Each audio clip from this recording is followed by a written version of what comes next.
decided to do an interview called Talk That Talk. Because people don't have a voice here in the city, Detroit, I'm speaking of.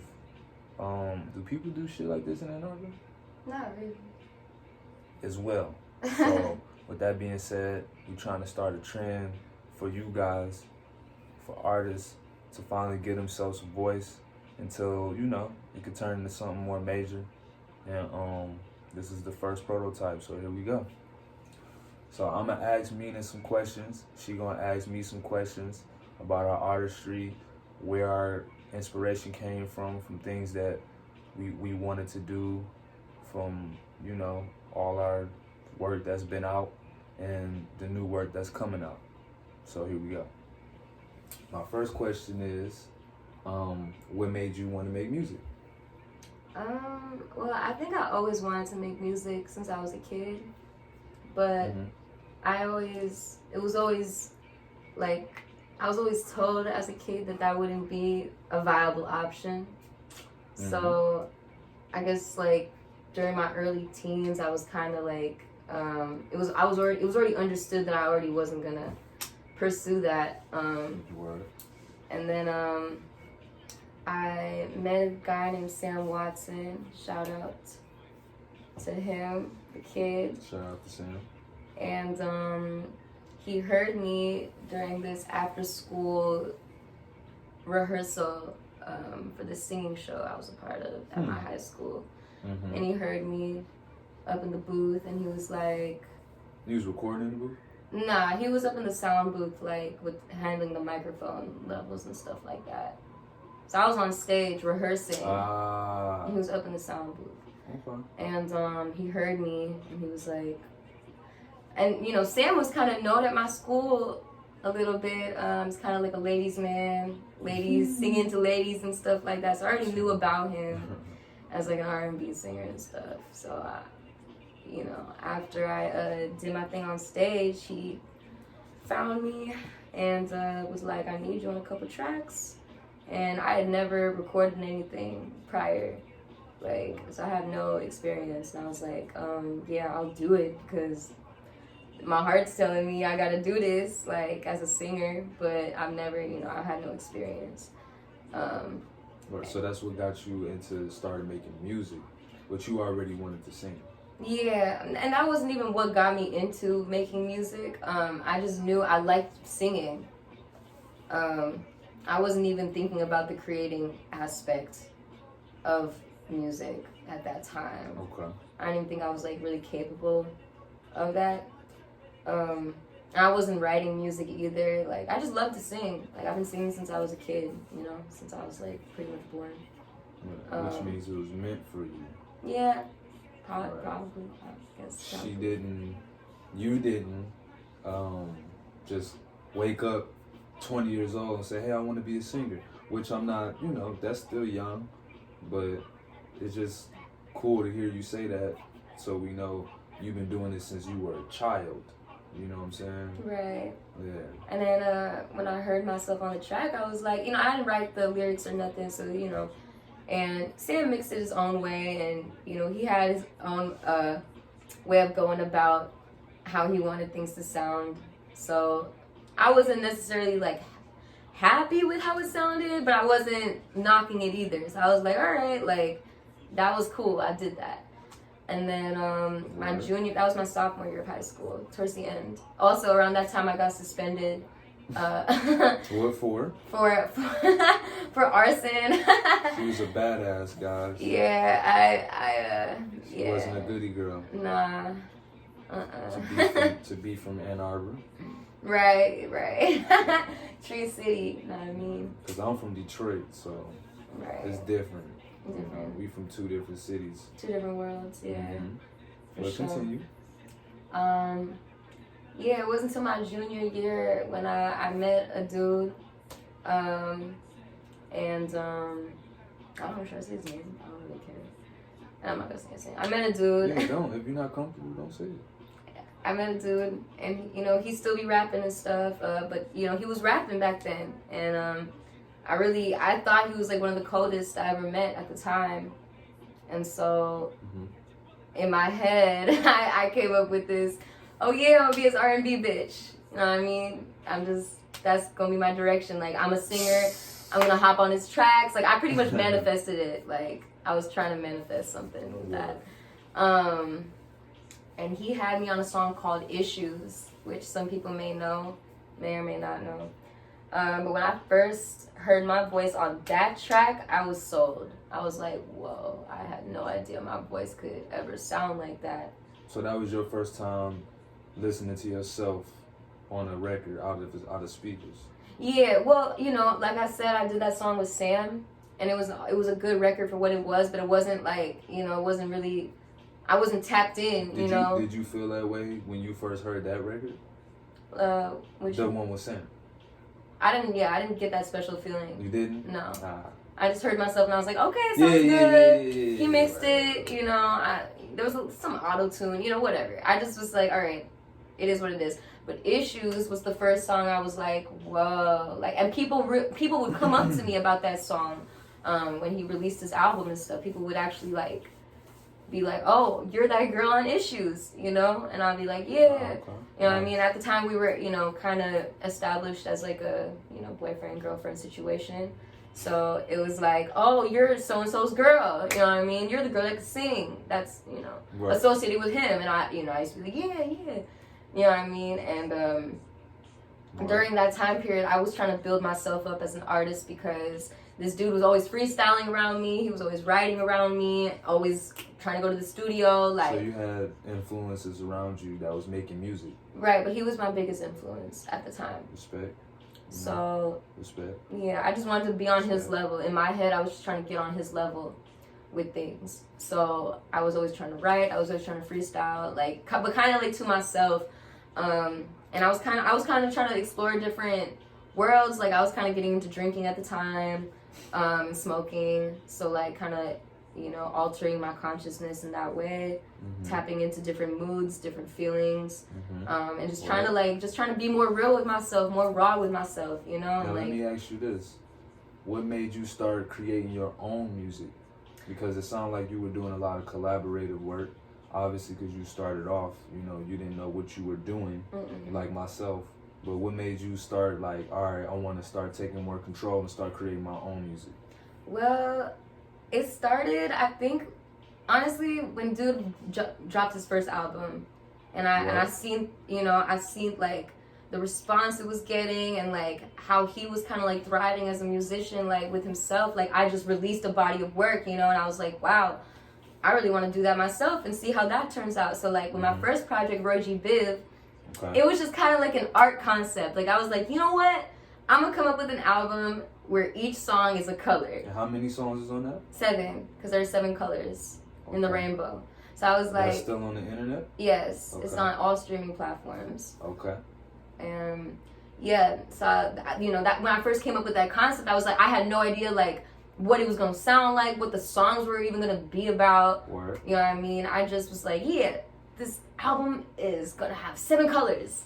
And each of those colors are going to represent the mood, you know? And I didn't understand internally what that even meant. That's I can't think of the name of it, but I definitely had that. Pharrell Williams talk about that a lot.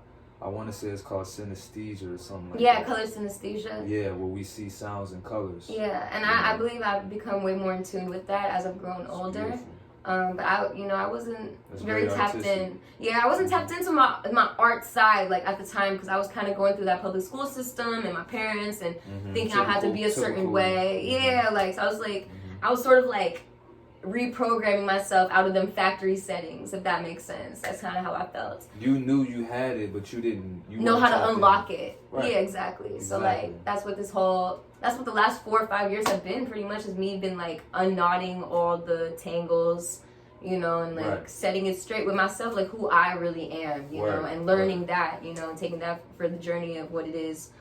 Like an anime character. Pretty much. If anybody watch anime. Like, it's always about a person who don't know their potential until further down the line. Right, and they get tested. Their character gets tested at certain points. And it's the more tapped in they get, they become way more powerful because they realized they was already there. They just didn't have the information. Exactly. And like I was always seeking information about, because I'm a very philosophical person. Right. Maybe probably more than the average person, I'd say. Like, cause I used to spend a lot of time like looking up like quantum physics and like looking up atoms and like kind of researching to try and get to the truth of like what the fuck all this shit is. You know what I mean? So like that's always been like something I was doing on the side, alongside trying to get better at writing about real stuff. And like I think something I've always struggled with even now to this day is like feeling like I never lived an interesting life, like I never lived like a hard life, you know what I mean, like a hard or like a hard, no, you know what I'm saying, like I never lived, or I didn't do like a lot of adventurous stuff. I wasn't hip to a lot of things when I was younger because I had a kind of like a sheltered upbringing. You felt like you were in a bubble. Yeah, and you didn't really get to see the real I would even call it a vacuum. I felt like I was like stuck in a vacuum sealed space, where it's like I was like learning about things around me because I was always observant and I was always thinking and always like questioning things around me. But it's like I never had that, that older influence, for example, to be like to put me hip to like what's up, Culturally. You didn't have cultural influence at the time. Right. Like even being Indian, my parents didn't even teach me my own language. Like just little things like that. Like I just wasn't hip. I always felt like I was out of the loop, sort of in a lot of ways with the rest of the world. You know what I'm saying? Like, I'm hearing about things on TV, or I'm hearing about things like word of mouth. Like I'm seeing things, briefly skimming things, but I'm not in depth looking into things. I didn't really care about a lot of stuff, growing up. Like I didn't care. No, that's interesting you said that because people don't know this, but MYNA actually threw a showcase in her city here, and that's how me and her met in the first place. Yeah. I was with my boy Juan, shout out little bro, and he dragged me out there. He ain't had no car at the time. He dragged me out there. I drove out there because his friend was performing on your show, and for Dude's album release. Right. Yeah. Right, exactly. So when y'all did that, I ended up coming and performing for that show. What year was that? That was 2016. 2016. 2017. You know what I'm saying? So that was a long time ago. Me and MYNA actually knew each other for a while, and I didn't realize until we started, linking up. I didn't realize that she did that show. I forgot we did that show together. So that was dope. Like I would say, despite you feeling like that, like we just said, it was always inside you. And I kind of feel like you were gonna, it was bound to happen. You were gonna be bound to get out there and just do shit. You know what I'm saying? You did that showcase. You know what I'm saying? So I commend you for that. Thank you. Yeah, that was legendary shit, man. Yeah, a lot of, especially after high school, especially after graduating, like barely graduating at that, a lot of like, I had to really choose like what to prioritize in life, cause I started having these realizations like, whoa, like I'm gonna live longer than my parents. Like, okay, no duh, but it's like, God forbid. Right, well, but it's like, I can't, spend my life, or the majority of my life trying to, follow the steps that they're trying to put forth for me when it's not my dream, it's their dream, when they're not even going to be alive to see me realize that. Hopefully you know what I mean? Like, hopefully they do. You know what I'm saying? God forbid, hopefully they can see you strive and prosper and do the route that you want to do for you. Well, yeah, they're going to see that, but this is around the time I was having these realizations of like, oh, like, no matter what, like, they're going to have to live with the fact that they made me. You know what I mean? Like, and it's just like, so it's like, I had to make my own choices for myself. That's what I'm getting at. Like, I had to learn to make choices for myself. Like, and I was always making choices for myself. Cause I think as a kid, like, I was always trying to like hustle my way out of things and like to do what I want, cause like freedom was always so important to me cause I was allotted so little of it as a kid.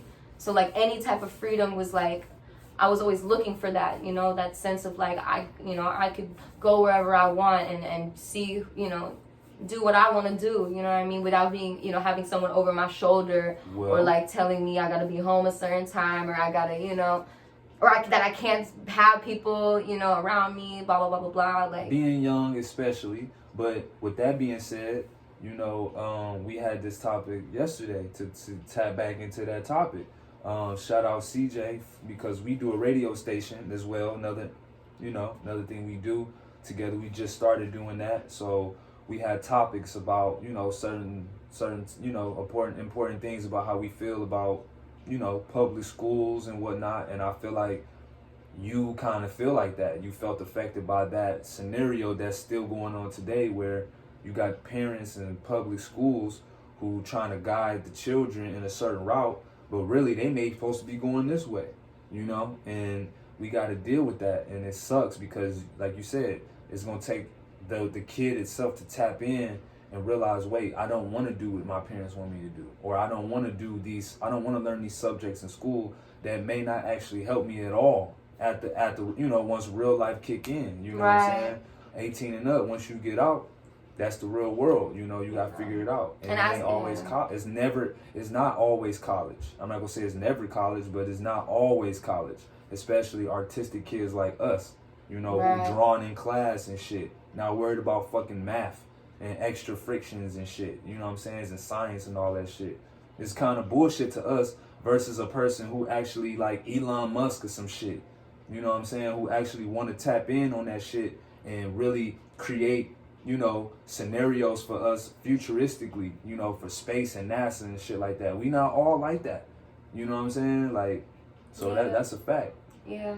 You know, as I said, like, this was around the time I was getting very philosophical with, you know, religion and spirituality and, you know, the nature of reality as we know it, you know what I mean? And as you get more, as you are deep in that rabbit hole, like as you get deeper down there, like it, you know, you start to realize not a lot of things matter, like, and you start to realize like how many things around us are really just man-made concepts, man-made institutions, religion, man-made systems, man-made, you know, it's all like a fight for power, you know what I mean? Like it's all a power struggle that everybody got to deal with, like, and I just, you know, me as a child, I refuse to deal with it. It's just I'm forced to because of my circumstance, and it's like I spent a good amount of time being really upset about that, you know, about that dynamic, especially being a woman, you know what I mean? I feel like women have to deal with, you know, that power struggle all the time between like a man trying to, you know, explain things that she may already know, you know. It's like, you know, so it's like I have to, you know, it's like sticking up for yourself. And as it translates to my art, like I'm very unapologetic with how I express myself and my words, and you know. Well, I would say vice versa as well. Like my mother, you know, I didn't have my father in my life. You know what I'm saying? So a lot. You know, I could call him, but sometimes it's different when that parent is actually there. And I mean, there's like financial wise, you know, picking you up from school, just being there. You know, my mother was there, and you know, shout out my moms, you know what I'm saying, and my grandparents and my uncle. You know, that was it. That was the dynamic. So it's like it took certain influences for me outside of that, you know, outside of my mom to really build me up as a man, you know what I'm saying? And to really realize that it's certain things that my mother couldn't teach me as a woman because I'm a man, you know what I'm saying? So it could go both ways, I would say. I mean, it's hard, like, you know, even with my mom and dad were both working people when I was going through school. My mom don't be working like that now because of a situation, but you know, at the time my mom was a full working woman, so it's like her concern wasn't really with how I was doing and like what, you know, what I was going through or like what was up. Like it was very like, you know, go to school, I'm dropping you off at school, this is it. Like I don't want to have no conversation with you about nothing. Like, you know, I couldn't talk to her about friends, I couldn't talk to her about sex, you know, I couldn't talk to her about like a lot of things, you know, that you should be able to talk to your mom about, you know. And my dad, he was, you know, he's the type to, you know, kind of lecture your ear off to death. Like, he's the type, like, if you want to tell him something funny, he'll turn that into a 4-hour conversation where he's the majority of, you know, the talk, and you just are sitting there listening. So, I never had, you know, even though my parents were around per se, I didn't get that guidance from them. You didn't get a personal guider. No. And with that being said, people also need that. Yeah. There's a lot of people, you know, that I see out there that don't have a personal guider. And those what we call, from where I'm from, OGs. You know what I'm saying? Or mentors. Right. You know what I'm saying? We all need that. It's like, you know, Bruce Lee had Ip Man. You know what I'm saying? If I'm saying it correctly, everybody needs that one person that can particularly guide them where they need to go. You know what I'm saying? As an artist, photographer, it don't matter. They need that because we don't have that information. And I see a lot of people struggle, you know what I'm saying, because of that, you know, and it's not my job. It's not up to me to make sure that, you know what I'm saying, I do the best I can for the homies. But at the end of the day, we all personally need that guider. You know what I'm saying? And our parents can't always be that guider. You know, it's blessed to have that. And I hope when I have children, I could be that guider. You know what I'm saying? To really listen to them and see what they want to do. Because they might be artistic. And I'll be like, all right, instead of putting you in a regular school, I'm going to put you in an art school. You know what I'm saying? Right, to be able to see that and work with and your already child. Build them in the route that they already prepared They're already prepared for it, right, internally. You know what I'm saying? Exactly. Rather than just, oh, I'm ignoring that shit, I'm going to just send his ass to school. And he's showing me pictures and shit, but I ain't really taking it serious. I'm not really paying attention to what he want to do. I'm just, oh, make sure your grades is good. That motherfucker might have all F's, but look at him now. He, you know what I'm saying? The motherfucker might actually be doing something outside of school where he's getting way more rewarded, you know, and it had nothing to do with school. But that's my whole point right there. You know, even an athlete, you know, I could have a son that's a football player, you know what I'm saying? And he might be the coldest, but he ain't really good academically. You know what I'm saying? There's so many people out there that struggle, so many kids out there that struggle like that in high school. You know? Yeah, so you don't ever know a kid's story. You don't know. Ever. You don't know. You never and I know feel what like a child's we missing going that. through. We missing that. Even the kids that seem to do well in school, you never know what they're going through. They could just be doing that for survival. Yeah. You know, and that's sad in itself, you know, and that they're being taught that equals success, you know, and yes, and that's terrible. You know, me, I want to. People in college, kids in college still don't know what they want to do because they didn't have that personal guider. They didn't have the real interest of telling their kids, yo, I think you should do this. I pay attention to you. I'm seeing what you're doing. Maybe you might want to get into that. They just already trying to put you in the typical route. You know what I'm saying? You know, as an artist, I want to just redefine what success is. Like, because I feel like people equate it to like a 7-figure check or 8-figure check. And it's like, you know, and it's not that, you know, even when we do get what we deserve, you know, with this art shit and stuff, like that money isn't what, you know, that's not what defines what we make, you know. What we make is what we, you know, that's our expression and how it inspires others. Exactly. Well, speaking of that, when I know MYNA, she had long ass hair. Like, it was like this. These, you know, it was like long. You feel me? It was literally, actually, accurate representation. I didn't even recognize her. I just knew her from her voice. I was with Juan. We was there, and we did our little set, whatever. I didn't even know I was performing. And then after that, she went on and she started singing, and we all, like, I feel like the whole crowd just kind of stopped. Let's steal your water. Yeah, go ahead. The whole crowd just stopped, and then we just was paying attention to her, and I was like, wow, like her voice is amazing, and you know, I was just like, salute, you know what I'm saying? Salute to her, and yeah, like, so ever since then, I've always remembered her. But I noticed that she changed and she cut her hair, and as time went by, we stayed connected through the internet on Instagram. You know what I'm saying? We just always followed each other on Instagram, and as time went by, I noticed her look changed. So where did that come from? What made you want to cut your hair and do all that? So that was actually an idea that me and my best friend started. Shout out to Athena Band. I love her to death. She's like my sister, and word. she was my when we first met, it was at another show that I put on. It was like a juice box festival, and at the same place that we met, that you and me met. Oh wow. Yeah, and she came to that show, and she's 2 years younger than me, y'all. And I put this show on when I was my senior year of high school, so she was sophomore, and we met. And yeah, I always knew she was always interested in like the business aspect of music and stuff, and she always fucked with music. Period. Word.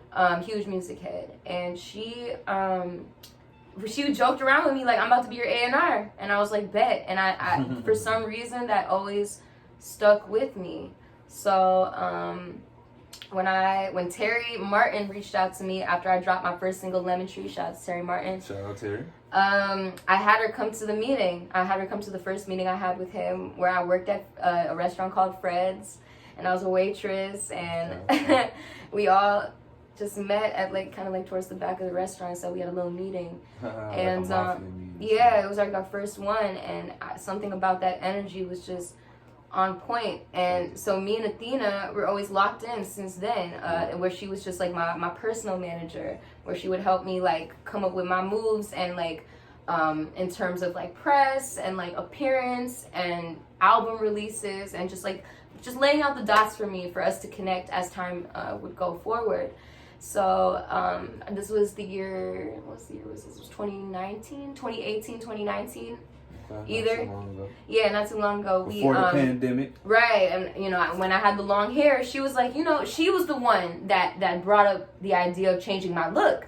You know, because the long hair, she said it was childish. It seemed childish, and I was like, I agree. You know, because I was, you know, a little attached to my long hair. Because actually, funny story, the reason why I had long hair was because I got a horrible haircut when I was 10 years old, and it was like honestly this length. But it wasn't. I don't know. I just didn't have. So you had short hair. I had short hair before. Yeah, but I felt like I looked so terrible, and it just it fucked up my whole self-esteem and everything. So I just funny. Throughout middle school and high school, I just let it grow, and I just like was so afraid to cut it.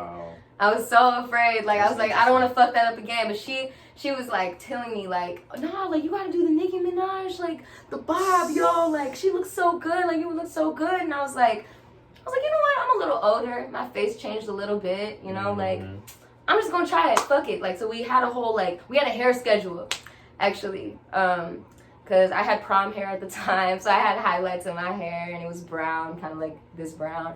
And then I went to New York, and I got my hair braided, so I had my hair braided for a month, and that was, like, part of the hair evolution thing. Word. And then, when I dropped my music... I've never seen... Oh, yeah, I have seen You've seen it? I've never seen it in person. Yeah, nah. I might do it again. I don't know, sometime.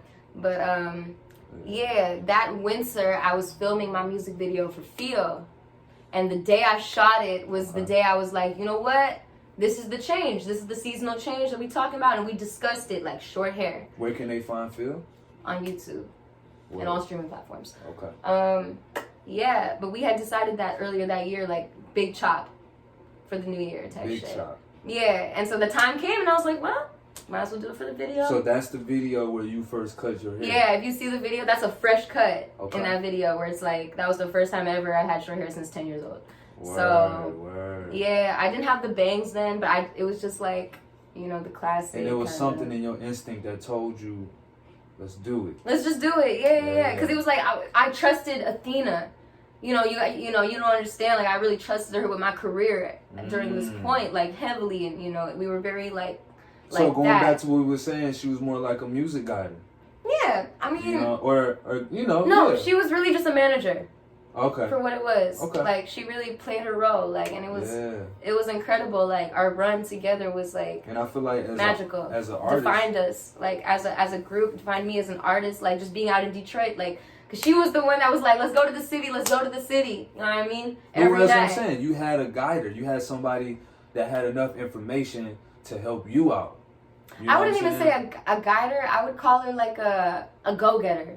Okay. She was like the hustler. You know what I mean? I couldn't even tap into myself to see the worth of, you know, what I was as an artist. So she was more like a companion to get out there and see what's out there for me, exactly, in that bubble space. Cause I think meeting Terry for her was like, I think meeting Terry for her kind of opened her eyes to like what the city was, you know, because like I took her to the show where I got my first tattoo, the tattoo festival. I took her, and I took her to a bunch of shows out, and I think that us just being out there and the energy is kind of what inspired her to be like, all right, we gotta be out in Detroit, honey. Yeah, shout out my city, man. Yes, Detroit got a lot of talented artists. Speaking of that, I want to ask you, you know, what's the type of artist that you have worked with? You know what I'm saying? Like, you know, shout some of these artists out that you worked with and some of the records that y'all made. Cause if you look up her biography right now, she got a lot of music that she, you know, that she like features. I'm like, damn, you know what I'm saying? I'm trying to catch up to her. Because I know we still new artists and all, but you putting that work in already. There are so many artists. I don't know why I'm blanking. Like Fire, shout out to Fire. I used to do shout out Fire. I used to do a couple local shows with her. Yeah. I didn't know you knew her at that time, but yeah, shout out Fire. She reached out to me. She got that Rego vibe. Yeah, she do. Yeah. She got them island gal vibes. She's awesome. She's Jamaican, yeah. Oh, that's dope. I don't know. I'm sorry. I live with that. She definitely do that shit. Yeah, we met. She asked me to get on a record called Trust Me. And that was our first time working together in the studio. Shout out to Slate the Creative, who I also did Bad Love with. Shout him out. So yeah, that was a good record. We should do something else with that. Legend. Lejean, I'm sorry, my apologies. Lejean had me on his album, his debut album, I believe, called Time. He had me on a record called Time, and I really enjoyed that record a lot. I still play it. It be stuck in my head sometimes. And I've known Lejean through Sam Watson. That's the same peoples. Asaka, the Renegade, had me on his debut album. I know he got. I crossed paths with him. Yeah. Shout out to him. I know he did something with Sprite recently. And he be grinding. Yeah, he be dancing his ass off. Like, he cold. Oh, he a dancer. He a dancer too. Yeah. Okay. But he a rapper. Okay. Shoot, like. There do be some dancing motherfuckers out. Yeah. Dang, who else? Like. There are a lot of collabs I want to do, like, with people. Okay, well. And stuff. Like, what would be some of the artists that you would want to work with? Bunny. That's the first girl that comes to mind. Shout out to It's Really Bunny. Shout out Bunny. On Instagram.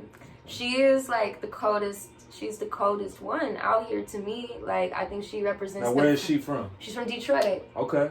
And yes, and Detroit artist. She has that energy. She got that look. She has the sass. She got the bars. That's what really captured me about her. And I met her at Sunday Open Mic. Shout out to Ken Brass. And I will be doing a show with him. What am I saying? I'm gonna be headlining a Sunday Open Mic, February 7th. Okay. So yeah, check me out. God grace from the pandemic, that goes smooth. Yeah, I'm messed up. Believe me. And not to interrupt you, all this work that you've done with these artists, that you have done with these artists, they can find that. Where can they find that? With Fire and all of that, like, is that on Fire? Okay, so the record with Fire is only on SoundCloud, but hopefully we can put it on streaming platforms soon. I'm probably gonna reach out to her like no pressure. Soon. Yeah. Just letting them know where they can get it. You know I'm just gonna name some artists I've worked with. Joey Trey. Word. King I Almighty. Okay. I did a remix with Stan the Third. I don't think that counts, but I love Stan the Third. He's such a cold artist to me. Then Leah, we got some records coming out soon. She a rapper out in Ipsy. I think she's also one of the coldest ones. Shout out Ipsy artists. I just think this fresh new wave of like female, female artists with bars, with actual things to say and like unapologetic, and who cares if it sounds, whatever. It's like their truth, and I rock with it. Like, I just, shout out to women. I love being a woman. I know. And I also want to ask you, what's your future plans for women and women artists? Because you are like you really embrace the power of women, and I respect you for that. Because I feel like you are one of those type of women. Thank you. Yes. So I actually really want to do like a huge tape to feature all the women out here, like Southeast Michigan. So that's pretty much like Detroit, Ypsi, Inkster, Ann Arbor, Dearborn, just the whole, I know tons of female artists from all those areas. And just that region. Shout out Michigan. Yeah, Southeast Michigan. Because the rest of y'all are racist. But just kidding, not really. And I want to do a whole tape just featuring all the women, like, and it's just us rocking it, like, because I feel like, dudes, y'all have the space, you know what I mean, like, y'all could have did that, but whatever. Well, let me comment on that.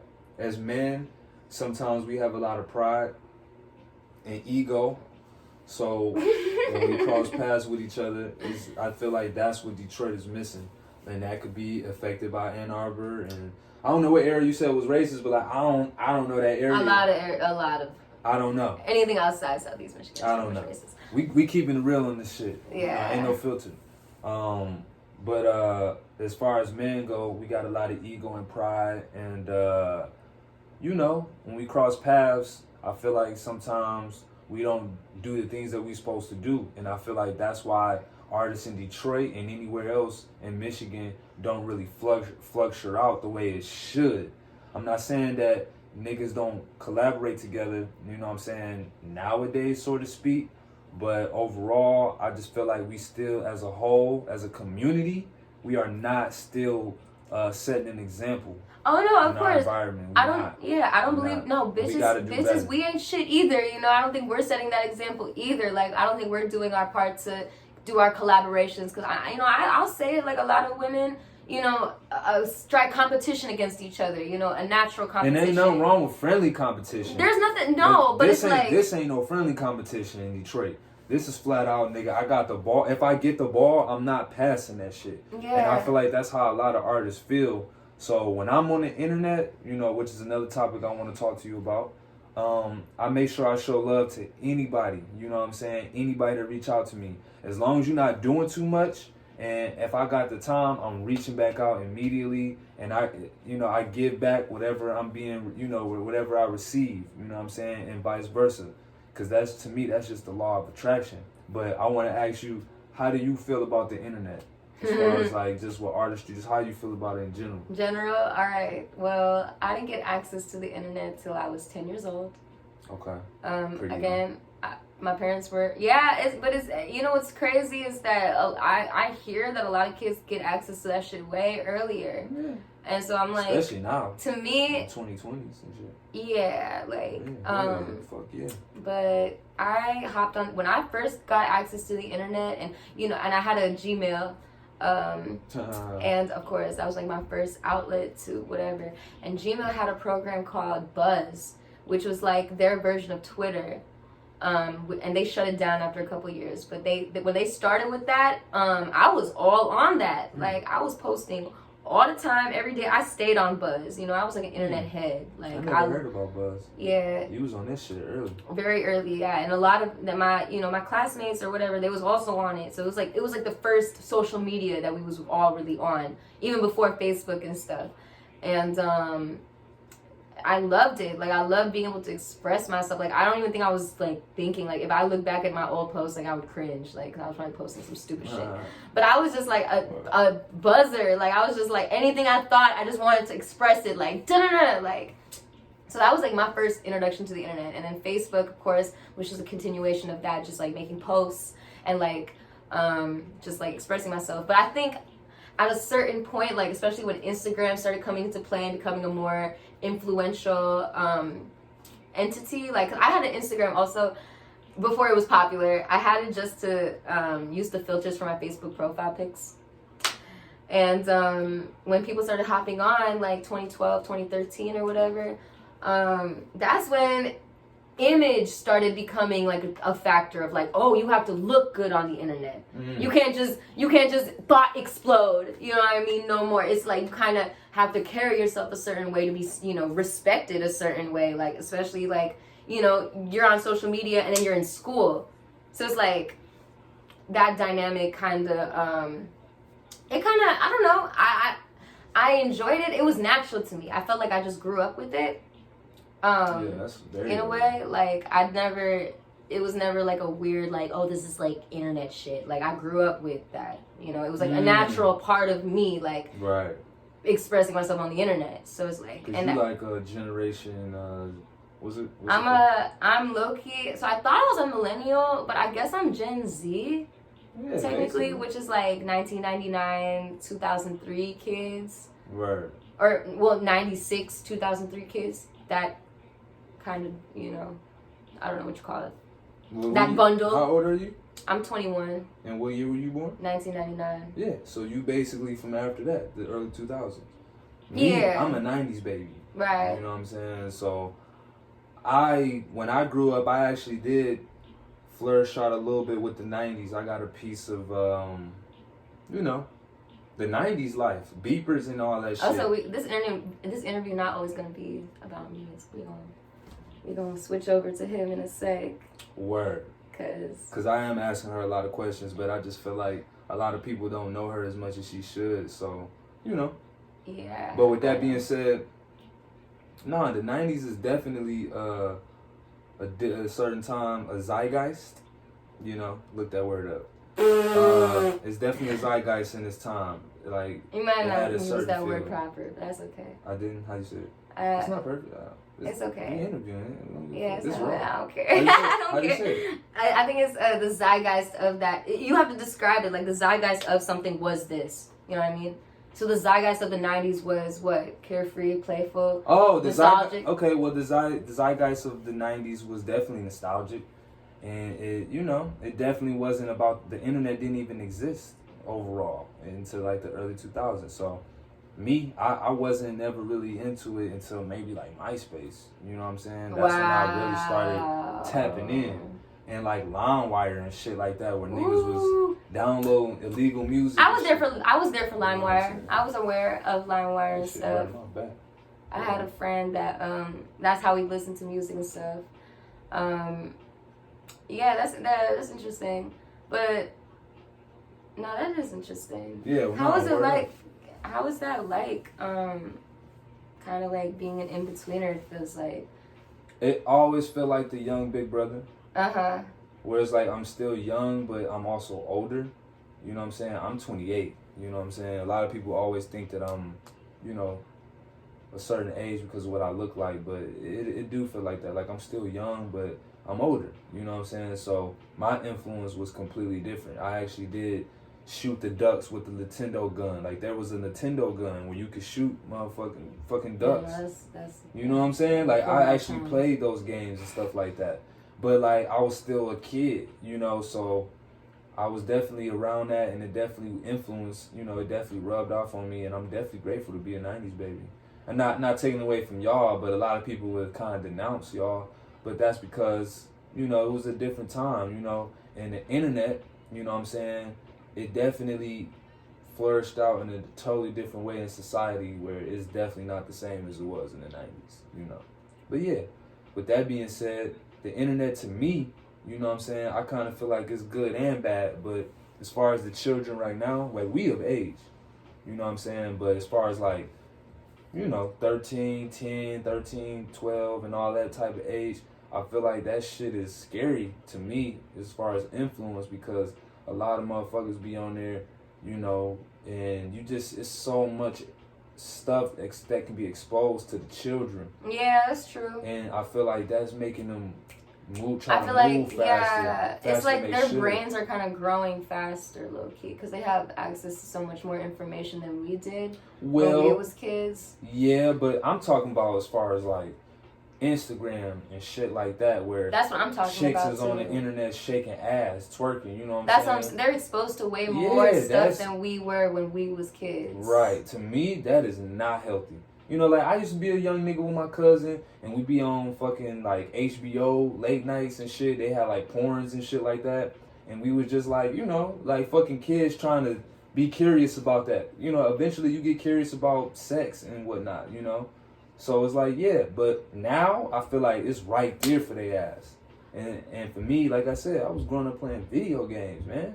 You know what I'm saying? Like that was, and playing outside and stuff like that. I feel like the internet is bad in that sense because it's taking away, you know, the correct influence that kids should have growing up. You know what I'm saying? Right. They need to continue to play video games and play with toys. Like I used to play with Ninja Turtles and all type of toys, literally playing with toys.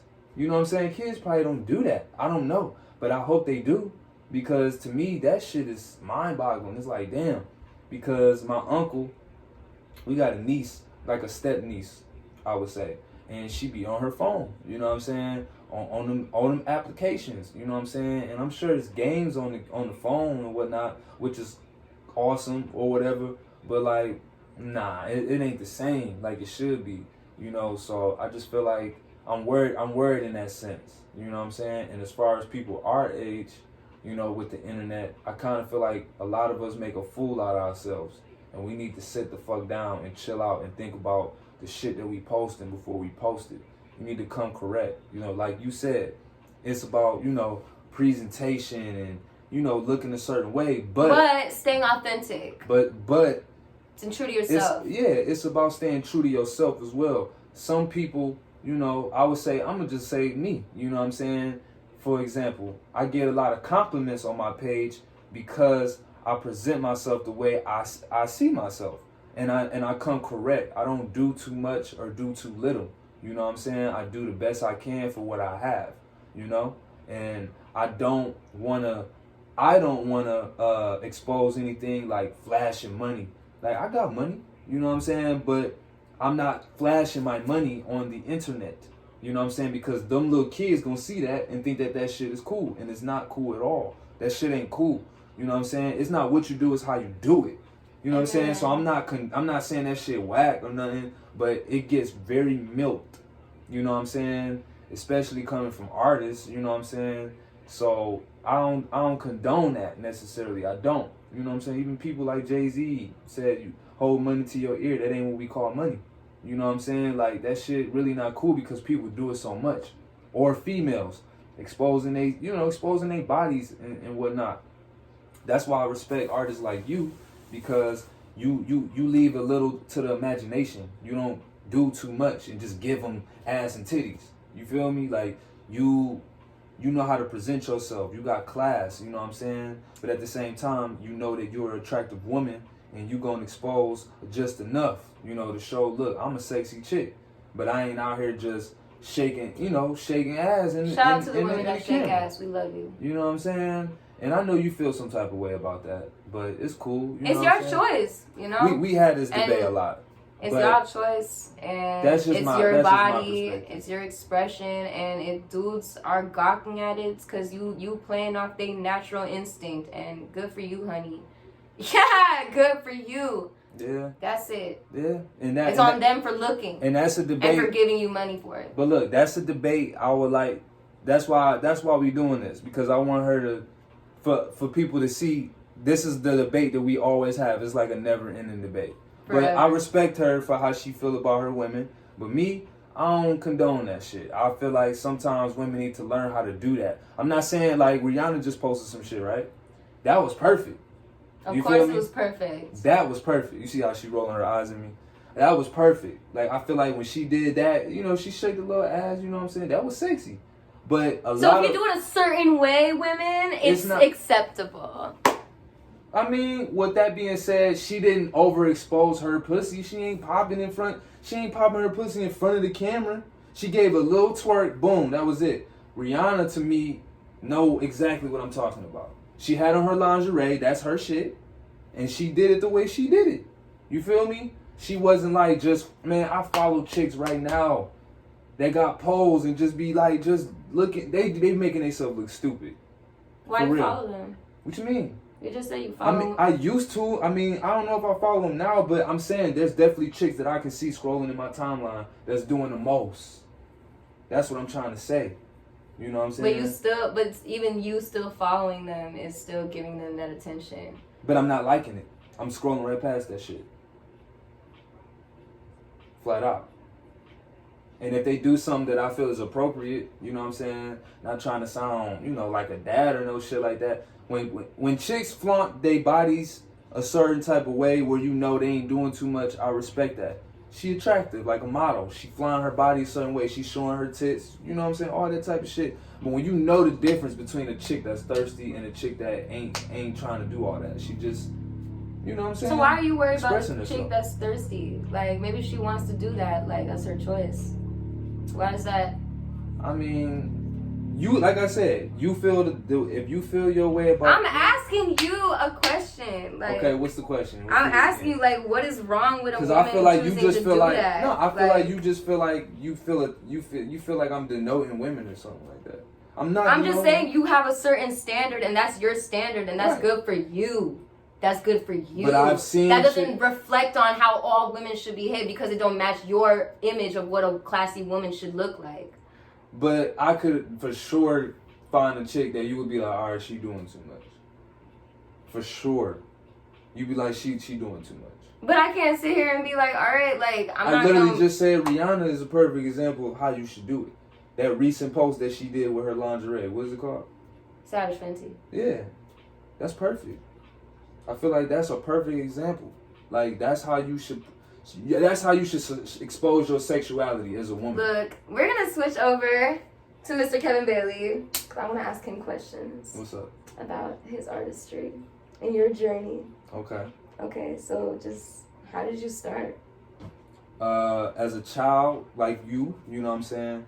I was about 7, 8 years old when I wrote my first rhyme. You feel me? Back when my pops lived on the east side of Detroit, Kilbourne. We like to call those Kilbourne days. You know what I'm saying? I've been around a lot of renowned influences in the city. You know, R.I.P. to Proof. You know, R.I.P. to Blade. You know what I'm saying? I'm actually related to Blade. So my father had a studio at this address. This house called Kilbourne. And you know what I'm saying? I was downstairs. He had my cousin D Notes, you know what I'm saying, and Pet, you know, and I was around other artists, like I said, like JUS. You know, shout out JUS. He just dropped something. Go check that out. It's called God Goku Jay-Z. I think that's what it's called. And shout out Bruiser Brigade and all them. So yeah, they had, you know, they was all down there.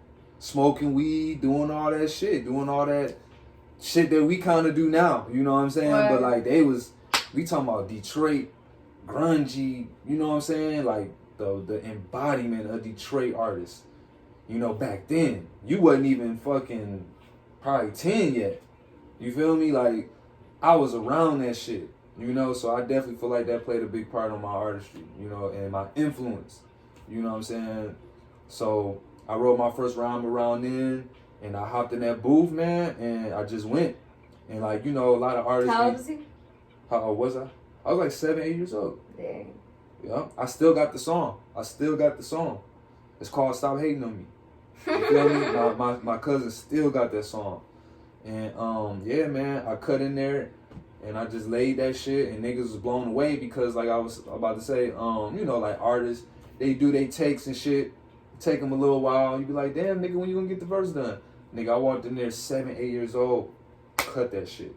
Niggas was old, you know, I'm calling them old, but like adults at the time, to me, they was, I'm like, what the fuck is the big deal? I'm just rapping. This is what y'all niggas do. You know what I'm saying? In my mind as a child. So that shit was dope. You know what I'm saying? I don't think they'd try to help me out a little bit. You know what I'm saying? But overall, I was in there doing it because it's what I saw. You know what I'm saying? And especially with the beats. You know, I didn't know how to make beats at the time, but I was like around my cousin with the MPC. You know, the pads and shit. Back then, shit, I don't know what time that was, but that was definitely obviously early 2000s. So maybe like some like definitely before the 2010s, you know, like some early 2000s shit. My dad had his label and shit called Sick Notes, you know what I'm saying? And I was just around all that influence, man, and hearing beats and really want to do it, but I didn't know how to do it until, my cousin was like, yo, you need to hop on FL. You know what I'm saying? And that was around, that had to have been like 2013, 2015, 2000, some shit like that. That's so where do you most gravitate towards, like production or writing and rapping? Like both equally? It was a simultaneous thing. Interesting. And you're a At first it was writing because it was very technical to make beats. At the time, I don't even know if FL Studio, Fruity Loops definitely existed. You know what I'm saying? Shout out to Fruity Loopers. You know what I'm saying? It definitely existed, but I didn't know. I didn't hop on the wave until like maybe 2015, 2016 for sure. And then it took me some time to really catch on. I didn't know how to sample. I didn't know how to do absolutely nothing. Yeah. I had to learn. Shout out YouTube. The YouTube tutorials and all that. I taught myself how to those be clutch. I taught myself how to make beats. But being around that influence, definitely was clearly, that was it. That was clearly why, I wanted to make music. But growing up, after I did those, I cut a couple records around that time, 7, 8 years old. I cut a couple records. They had me do little, cool shit, like sing and shit. They wanted like a kid voice and shit like that, shit like that. And I was smart enough to know I'm not just gonna do this shit. I'm gonna grow up.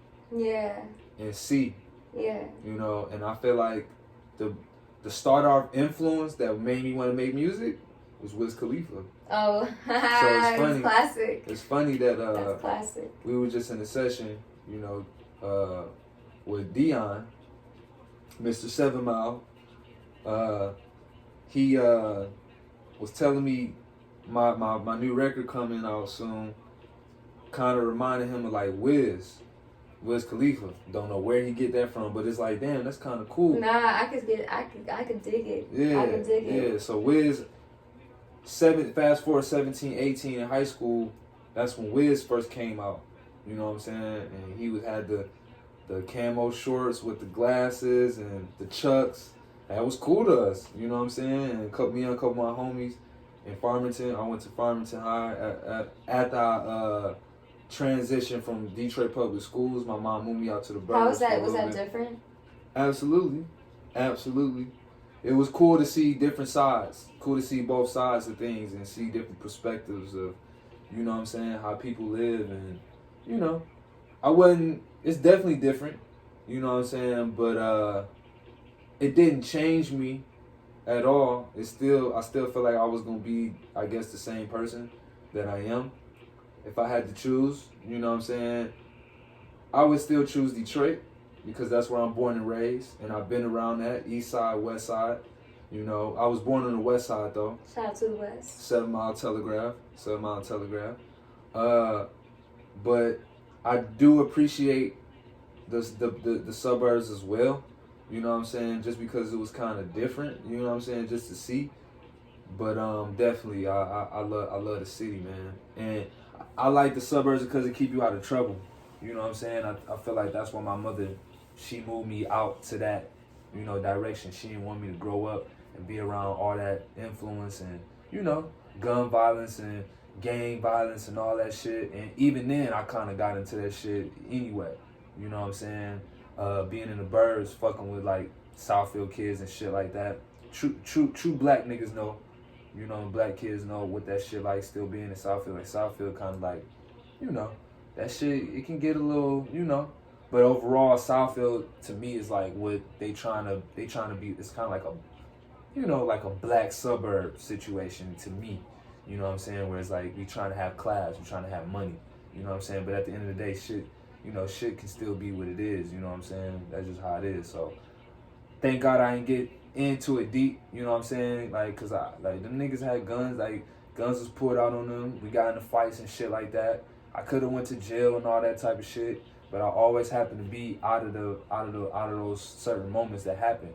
I'm very grateful because who knows, anything could have happened to me, So I had to stop fucking with them boys and, started seeing, the diversity. Stop being closed-minded, you know what I'm saying? And hang out with Albanian kids or Caucasian kids, Asian kids, you know what I'm saying? Indian kids, like really just appreciating people for who they are and not saying, oh, I'm from Detroit, so I have to be in Detroit and hang out with black kids. Fuck that. You know what I'm saying? I feel like that's when my mom did that. But I always got, my heart is Detroit for sure. You know what I'm saying? I need to get a D tatted on me. For real. So yeah, definitely gave me a perspective. Even rich kids being, I used to hang out with kids in Birmingham. Shout out Spencer. Spencer Shapiro. We not friends like that no more. But he definitely showed me a different side. Hanging out with them, spending the night at their houses in Birmingham. Niggas got money. This back when Revive was hard. Like Revive was popping and Big Sean was just coming out, and I was listening to Big Sean. They was telling me, his Finally Famous mixtapes and shit, and they was telling me like, yo, this is new, nigga. I was like, who the fuck is this? I remember he had sampled Adele Hometown or something like that. I don't know the song, but he had sampled it and it's called Hometown. And I just fell in love with that shit, man. I love that. To me, that project from Big Sean was like my best or my favorite project from him, because that influence and all that shit. And I was just a 17-year-old kid that wanted some retros, hanging out with these, cool suburban kids or whatever, and they had connects and shit. And I met this one cat that saw me some, and just seeing that side, the hype beat side, and I don't condone being a hype beats anymore. But I did appreciate being introduced to all of that. You know what I'm saying? Because I honestly feel like we need to be, creating a culture, not milking the culture or something like that, yeah. I guess. Not everything should be about just one thing. It should be about everything, and we should be looking for the new all the time. You know what I'm saying? All the time. Exactly. Yeah, absolutely. You know what I'm saying? And I feel like that's why I created my brand 2050, because that represents, the next thing. I'm already ahead. You know what I'm saying? I'm already looking for the next thing. I like when people don't know about a certain artist. I like that shit, because once they get popular, they get milked, and then don't nobody want to hear that shit no more. Over time, you know what I'm saying? Don't nobody want to hear nobody always in their fucking face all the time. You know what I'm saying? So I definitely feel like that's what the culture should be about. And that is the culture, is recreation. You know what I'm saying? After we get our time, God willing, who's gonna be the next artist? You know what I'm saying? Who gonna get they shine after we get our shine? You know what I'm saying? That's what it's for. It's about. You know what I'm saying? At the end of the day. True. You know what I'm saying? So yeah. To answer that question, you know what I'm saying? So I wanted to actually go into, you was talking about your single Word. That we recorded at not at Dion's crib, but with Dope Sounds with their cousins. And shout out to Dope Sounds. It didn't work, but at least we tried. We'll work on something. No. Shout out Trey. Shout out Trey. Half Cup. Shout out Half Cup Trey, because he the nigga that pretty much perfected the mix. It was a mix. We tried to record that and it didn't work out with Dopeness, but I still salute Dopeness for trying. But we got the mix. Talk about Real Ones. We good. So Real Ones is coming out. I'm turning on the light too. Yeah, do your thing. You can talk. I'll take a break. We'll take a little break. Yeah. Golden Moments. It's looking good. Yeah. Alright, cool. You can scoot up too if you want to. Scoot up a little bit. You know what I'm saying? Alright, cool. So yeah, Real Ones, you know what I'm saying? I don't know how it really came about. I would actually say shout out Griselda, because I feel like I've always been a hip hop head, and another thing I would really love to express right now is like the Southside music. Respect it very much, but I feel like the Southside music saturated in every coast, because they was working together and they wasn't playing with nobody, and they really made their voice heard. And I feel like it got to a certain point from 2010s to now where it got very milked, and everybody just felt like that was like the thing to do, and club music mattered. Just all club music mattered. hi-hats and, trap snares. Like, that was it. And that's not what this is for. That's not what we represent. It's supposed to be a balance. East Coast, West Coast, South, North. It should be a unanimous. It's like, the Avatar. If y'all ever seen Avatar, The Last Airbender, saying? It's not just about wind. It's about water too, fire too, earth too. That's kind of how I look at this shit. And I feel like we was just stuck on one element of music, and I'm trying to change that. I've been on that wave. Y'all could search up old freestyles of me with my name. Type in Kevin Bailey freestyles. It's embarrassing, but I keep it up because I knew from then when I started rapping and shit, after I got influenced, from, that time in high school and shit, I started freestyling, just trying to really craft that shit because I already knew that I was good at it, but I had to really embody being a rapper, And then after that, that's when I started making the beats. So then that's when I was in control of my sound, you feel me? So with that being said, I tried different things early on. Icy Watch, you can find that on YouTube, Laser Rap, you can find that on YouTube, 2 music videos. And then I dropped a record called Tony Spark that's dedicated to my grandfather. That's on SoundCloud and streaming services. So I feel like those songs really came from a Southside inspired sound. I was just implementing it with my sauce. You feel me? So I did the best I could to, fit in or whatever. But we not fitting in no more. I grew as an artist from then. That was my first official drop to me was 2018. And from then on to this point, I realized that, and now I feel like I'm going in the right direction as a musician, and I want to balance out what's already of too much. So I feel like now with Real Ones, I feel like that's going to embody that and let people know, this is how I'm coming, and I'm sticking. Sorry for the slight interruption. My phone died, but now we charged up. Yeah, this raw. You already know there's some raw shit we doing. But with that being said, continuing off what I was saying, I just feel like with Real Ones, I feel like I am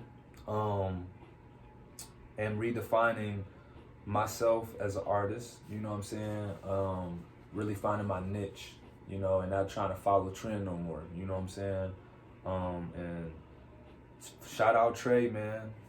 Shout out Trey, because he was the guy that helped me, record that record, I recorded it at his studio, like raw as fuck, and it just came out magic, It came out magic, and that was a great day, You've known Trey for a while, haven't you? I've known Trey for a little bit. Me and Trey met at a studio session that they had when he was with a group at the time. He was in a group at the time called Hillside, I believe, if I'm saying it correctly. He was with Jonah. Shout out Jonah, that's my boy. He was in a group with him and 2 other guys, and apparently something didn't go right with that. I met them after I dropped Icy Watch. And my cousin had me in there with them, and they would check my shit out, and we was like basically in a session, basically checking each other music out type shit. We was checking each other music out or whatever. The session was for them. They was doing some video shit or something, but I was just pulling up, to do some work. And that's how we all ended up meeting. And then my pops ended up coming to town, I want to say last year. Last year. And I ran into him because he was at a boat spot somewhere downtown. I can't think of the name, but it's a spot where people have boats and shit, and they ride their boats around. Oh, for like Gross Isle? I think it is, maybe. And my uncle got a boat, and that was a terrible day. But it was a blessing because I ended up meeting Trey that day, and we ended up hooking up, and that's how we ended up recording my new single coming out or whatever. And ever since then we've been boys. That's my dog. So yeah. How do you feel about the artists in Detroit as of right now, as it pertains to the scene? currently, and like who do you want to work with? How I feel about the scene right now is the people I work with. Shout out Jones, you know what I'm saying? Shout out Jones, Julia Swervin, That's you know right. what I'm saying? Shout out Half Cup Trey, shout out Jonah, and shout out this one right here, even though she not from Detroit. These are the artists I'm naming that I work with right now, but it's some artists out there that I definitely probably would work with. I've seen some talent, you know what I'm saying? Shout out Coast Wild. Yeah. I fuck with him and Shout out Coast. Leave Banks, if I'm saying it correctly. Him is both of them did a project not too long ago, and I really fuck with that shit, man. I like shit like that, you know what I'm saying? To me, that's the latest project that just dropped. I don't know what is it called, but definitely that shit was to me a representation of what people should be doing from Detroit. You know what I'm saying? You got the producer. He produced the whole joint. I'll look it up real quick. Yeah, no, I can look it up right now. I actually got that shit in my favorites. You know what I'm saying? Keep talking. I'll look it up. Yeah, no, I can look it up too. It's called South. Oh shit, what is this shit called? Go to the album. Die Bad. This shit right here. Y'all go check that shit out, man. We out here supporting Detroit artists, man. You already know what time it is. I think cover art was done by some dope Detroit artists as well. Thalamus and Escada. That's or right. whatever. Shout out to Escada. Yeah, shout out them boys. You know what I'm saying? So to me, some of them right there that I just named, they set an example in a sense of working together, showing that unity and not trying to have a ball and hold that shit and I'm not gonna work with they artists. always get back to the community. Yeah, you know what I'm saying? And I feel like that's what we do, you know what I'm saying? Even from being from two different cities, you know what I'm saying? We on that. Shout out Sparks. You know what I'm saying? That's also yeah, a dope of course. producer. Yes, the Ypsilanti scene is insane out here. Yes. That's my nigga. You know what I'm saying? I fuck with Sparks. You know what I'm saying? Shout out B2. Shout out David Blue. He doing his thing at the suite. Mm-hmm. You know what I mean? Yeah. No, we working, Ipsy. We working. So I wouldn't even say just rappers. I would say producers. You know what I'm saying? Shout out my boy Ryan. You know what I'm saying? Right. My Memory. I think that's what he go by on Instagram. He go by My Memory. Let me see. Let me make sure that's what he go by. Cause he sent me the photos. Yeah, he go by My Final Memory on Instagram. So check his shit out. He got that eye. He got the eye of the shotgun. You feel and me? He uses a disposable, or what's it? Not disposable. Film camera. It's a film camera. He uses a film camera. Like a point and shoot camera, where you have to actually develop it. Yep. Physically. Yep. Exactly. And it has an authentic, just capture in the moment feeling. Yep. Exactly. Yeah, I love Ryan. Exactly. Yeah, great guy, great dude. So it's really more not just rappers, it's just artists, in general, that I just respect, you know what I'm saying? And I just feel like if we all come together and set an example of unifying, then maybe Detroit will change, because as far as I'm concerned, I don't see that enough still. And I'm challenging all of us to do these type of things that we're doing right now where, talk, we acknowledging each other, Thank you. You know what I'm saying? With that being said, exactly. Just like we were talking about earlier with the women coming together, like to make that album. I just think in general, I think Detroit artists should come together and just come up with a compilation of who we are as a community. As it extends out. Word to up. Ann Arbor and Ypsi and Inkster and Dearborn. Word we up. are the city. Like we are the new wave. We are that. Like we are the next up. Like and whoever isn't aware of that needs to get aware. Wake up. You know what I mean? Yeah, word up. Just wake up. We definitely need to do that, you know what I'm saying? And show that unifying thing. Y'all watch Justice League, y'all watch Marvel. If y'all motherfuckers like that type of shit, then be that. You feel me? Right. Be that of your city. If you're creative, whatever you do, it don't matter. If you see somebody talent and you see the potential and you can work with that person, then work with that person. Reach out to that person on the internet. Y'all got Instagram. Y'all know what it is. You know what I'm saying? Right. We all live in the same damn state. That's right. Wake up. You know what I'm saying? We're not strangers. Yeah. We're in your neighborhood. Exactly. We all trying to eat, man. That's it. And it's a pandemic right now, man. You know what I'm saying? We going through a crisis right now. So, you know, if you unemployed, you know, me and Ryan had these conversations. Me and Ryan had these conversations. If you unemployed and you getting that check, man, you better take that money and invest in something, boy, and own some shit. Because if you wasting your money and you spending it on stupid shit, then you gonna be in the same predicament you was before this pandemic happened. I know you making more money than you ever had in your entire life. So you need to be smart about your money, man. All these youngins out here, take that money, save it, and figure out what to do and invest in a business, dude. Because that's how this country works at the end of the day. You know what I'm saying? Preach. Yeah, for Preach real. on. And with that being said, you know what I'm saying? If we all come together, whatever we got going on, that's power. If we all hold hands, that's power. There's a lot of value in that. We got the power. That's what y'all don't understand. The people, man. You know what I'm saying? A lot of people from where we from don't understand that we got the power. We are in charge of our lives. If we all come together, a lot of things can move faster. Yeah, if you work hard, anything can happen, but you can't do it without help. But if you all come together and really do some shit together and stick to that mentality in all aspects of whatever y'all doing, shit gonna happen. I promise that. And I put that on my name. Right. You know what I'm saying? I put that on my name. And I feel like with this, what we doing right now, I feel like I'm challenging all you artists out there from wherever y'all from in Michigan. In Michigan. You know what I'm saying? I'm challenging y'all to talk that talk. You know what I'm saying? And I want y'all to come together and start expressing yourselves and really, you know, acknowledge each other, like she said, for what we are and what we doing. Because at the end of the day, we all gonna die one day. You know what I'm saying? That's about what we leave behind. Thank you.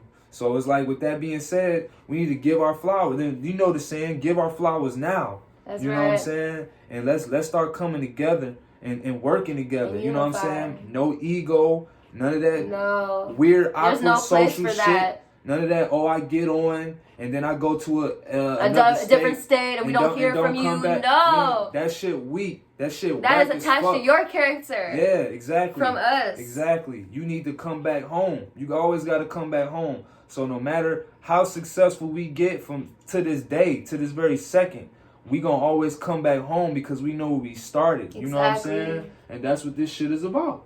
You know, so that's what my message would be, you know what I'm saying, to all the artists out there. You know what I'm saying? Stay in that mentality, man, because you give and you shall receive. You feel me? You know?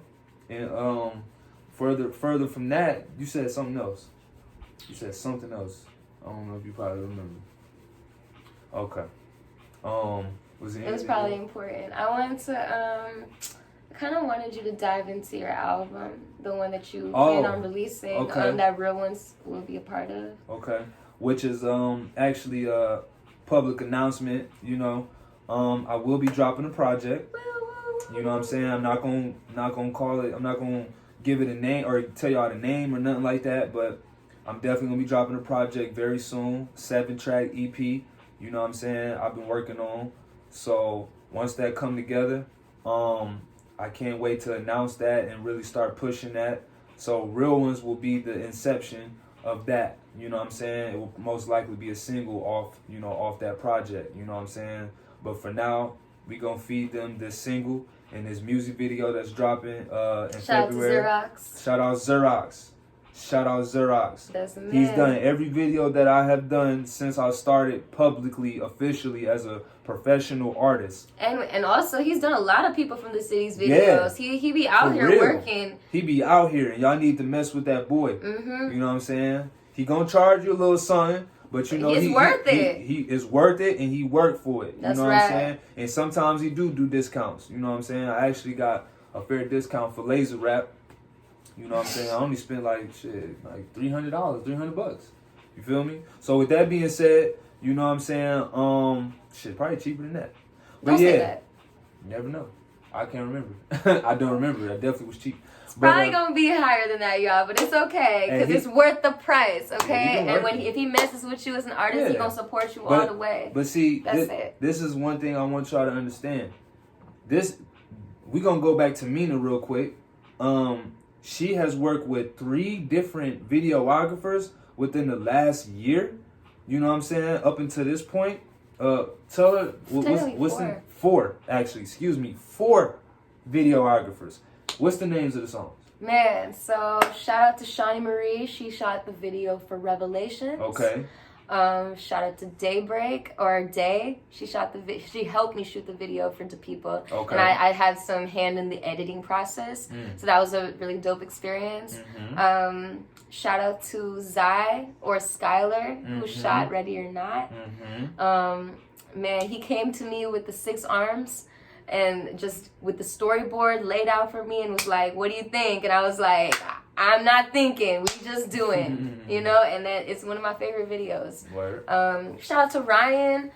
Shady Bitch is just, I mean, it's popping, you know? I love the storyline, I love the shots, and I love, like, the emotion that it captured. And I happen to be in that video. And, yes, I had to make a my nice sweetness happens to be in the very video. Very graceful. And he also designed the jacket that I'm wearing in the video I well. did design the jacket. So that's shout awesome. out Michael. Shout out Michael. Shout out to Michael as well. She played the chick in the Drizzy, video too. Drizzy M. Yes, ma'am. Yes, ma'am. Yes, one of my And you beautiful miss one more. models. And I know. Oh, I'm okay. getting into it. Sorry. Thank you. Real G Needs was shot by Anna or Amar Media. She came to me with the idea a year ago because I actually met her. I met her at Jordan Perfect's music video shoot. Shout out to Jordan Perfect. Word up. And we hung out a couple times after, and one of those times I played her the record. I didn't even have the second verse done. And she was the one that came up with this underwater concept. And I was like, what? Like, because, you know, y'all, I'm not like a very visual person. So personally, I don't believe that I am. Like, I'm very like abstract and like shapes and colors are like kind of my steez. But I don't, you know, I can't come up with like a specific scene. You know what I mean? Like, if you were to tell me to think of an apple, like, I can think of the general shape and color of the apple. Like, I'm not thinking of, like, a clear HD apple. You know what I mean? Like, that's not how my brain works. So, the fact that she was able to just, like, take my song and just, like, have this working image of just being underwater, you know what I mean? Like, because in the song I specifically say, like, you talk about drowning or, like, dudes drowning trying to reach me and me being pretty deep. It's just like, it was just like a no-brainer. Like, it was just like connecting the dots, like, that I never knew would even connect, you know what I mean? So it's awesome working with videographers and photographers in general, and just visual artists in general. 'Cause I just love how they can just produce like an image that's very thought-provoking, you know? I may actually be talking to Anna for working with her because I really like what she did with Real G Needs. I feel like she delivered. Yeah, I love it. And you know. Yeah, with that being said, my point asking you that, Mina, was because she looked for the potential in other artists to work with, and it ain't just, you know what I'm saying, sticking to one person, and you know. I don't like that. You know, there are so many artists, again, like, just not even limited to the city. There's just so many artists in general, you know, that have their own perspective on things. So many artists that have their own perspective on things, you know what I mean? So it's just like, I love tapping in and melding just to create one solid concept and body of work, you know? And I think that could be represented, like, my life can be represented in so many different ways and so many different aspects. Like, I don't believe in just going in one-dimensional, like, okay, this is the setting in which you see MYNA. No. You're going to see me underwater. You're going to see me with 6 arms. You're going to see me with a paper gun. You know what I mean? You're going to see me as a goddess, you know, body paint and all. Like, you're going to see me in so many different forms. Like, you're going to see me in another form next month, but I'm not going to talk about it because it's a little secret. But, oh, yeah. Well, with that being said, what is your future plans from here on out? Yeah. Because I know you dropped your project. I Don't Want to Be Here, which is where all these videos come from. Right. And you can find that where? On all streaming platforms. Okay. Y'all make sure y'all check that out, man. It's 14 tracks. And the entire album is kind of just about... Huge fan of that. Thank you. Huge fan of that. The entire album is kind of just about my spiritual journey. You know what I mean? So, like, my first project, Reggie Biv, was again, like, all those songs, like, if you listen to it from Red to Violet, it pretty much talks about how I break away from like the idea of being accepted by somebody or people, and finding freedom in just being in like in knowing myself, the freedom of knowing myself, if that makes sense. And like, so that was, you know, again, around this time I was very philosophical, so like that was kind of like my attempt in like, you know, kind of refining what I knew. And then this project, I Don't Want to Be Here, is kind of like an extension of that, of just like going deeper in the spiritual journey of like, you know, I end up choosing like a guy at the end of the album, but it's like up to the viewer's perspective of who I choose, low key. And what's that? And what? And I Don't Want to Be Here. Okay. Yeah, so like it's again like I'm still exploring myself. I'm more in tune of me being a G more than ever. You know what I mean? And it's just like Real G Needs. And then Real G Needs talks about. Shout out Trap for being in there. Oh yeah, yes. Shout out to Trapping boy. Styles. Yeah. I'm gonna get into him in a sec too. Yeah. And that's the that's actually No, this is Asha. Yeah, this is the cover. But that's the concept right there. It's, yes. Right there. Yep. Okay. I Don't Want to Be Here. Yep. Yeah. Shout out to Asha for live painting this. Shout actually out Asha. at Backwoods and fucking Bonfires, bro. And shout out to Curtis. To Because that's his motherfucking shit. Yeah, he been out here. I seen you. Yes. I crossed paths. Yes. Shout out to Curtis. For providing opportunities for artists in the city and stuff. And whatnot. Yeah, so that whole album, yeah. It's just, I'm very spiritual. So my music is always going to be, but I'm not spiritual. Like, I'm not looking for God outside of myself, if that makes sense. I'm not looking for answers outside of myself because I know they're inside of me. So it's like life, as I go forward with life, I'm just going to keep learning more stuff about myself, which reflects onto life as I know it. You know, and I just want to be able to teach people what I know. Word up. That's it. Like, and you know, that's what my art represents for me. But love it. Yeah. Love it. So what's the future plan? All right, my future plan. What's the future plan? So I actually have okay, that's actually funny that you bring this up. So I have the spiritual side, right? So that's like Roy G. Biv and I Don't Want to Be Here. And then I have this other saga that's like, it's kind of love oriented. And so I have the first iteration of that is Bad Love, which is a 3-song EP that I released last year. At first it's just a tape, but then I redid the production, I redid the vocals with the Motown Accelerator. Shout out to Sway, shout out Autumn. Word up. And shout out to Slate once again for helping me produce that. And letting me have a hand in production as well. So that's like a 3-song EP, kind of like about getting over a guy that I was messing with just for like a week, which is crazy. It's so crazy. I'm crazy, y'all. It's okay. And it's okay. And so this next album is kind of it's low-key an extension of Bad Love. But it's a total resolve of Bad Love. So it's gonna be 5 songs. I recorded the songs prior. 2 of the songs I've already actually released. For You, which was a freestyle that I have on SoundCloud. I recently just got a remaster. Bad Love is the EP? Yeah. After Reggie Biv? Yeah. Okay, and they can find that where? All streaming platforms. Let them know. And yes, so this next project is going to be called Love Letters. So all together, not to interrupt you right now, you like have damn. Here you go. Here you go. I'm just making sure they understand. The viewers understand. You got 3 projects out. Yeah. You got Reggie Biv. Roy G. Biv. Roy G. Biv. Roy G. Biv. Roy G. Biv. I'm sorry. And then the second project? Bad Love. And then I Don't Want to Be Here. Yes. So you got 3 projects out now. Yes. Okay, so tap in and do your homework.